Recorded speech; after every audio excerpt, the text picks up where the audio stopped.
Asap tebal akibat kebakaran hutan dan lahan atau karhutla mengepung wilayah Kota Melabuh, Kabupaten Aceh Barat. Kondisi ini terjadi sejak Jumat pekan lalu dan hingga kini masih berdampak pada aktivitas masyarakat dan permukiman penduduk. Berdasarkan data Pusat Data dan Operasi atau Pusdalo BPBD Aceh Barat, sudah lebih dari 8,5 hektar lahan gambut yang dilaporkan terbakar. Kepala Pelaksana BPBD Aceh Barat Tuku Ronald Hediansyah menyampaikan, medan jalan yang sulit serta karakter lahan gambut yang membuat petugas di lapangan kewalahan melakukan pemadaman secara optimal.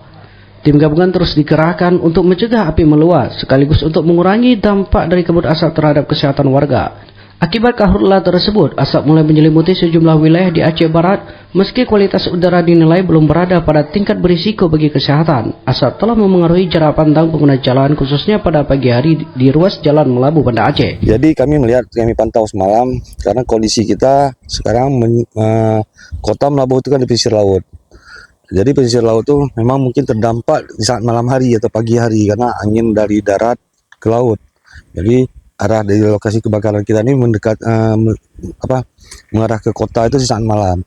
Jadi kami melihat memang kondisi Kota Melabuh mulai berasap. Itu yang membuat kita lebih fokus untuk melakukan penanganan supaya kita berharap asap itu juga berkurang. Jadi malam yang memang terdampak, tapi kalau pagi sampai dengan sore saya yakin mungkin kondisi asap itu tidak terlalu signifikan untuk Kota Melabuh. BPBD Aceh Barat mengajak seluruh elemen masyarakat untuk meningkatkan kewaspadaan dan berperan aktif dalam mencegah terjadinya kebakaran lahan dan hutan. Secara menyeluruh, total area lahan gambut yang terbakar hingga Minggu sore telah mencapai 8,5 hektar lebih.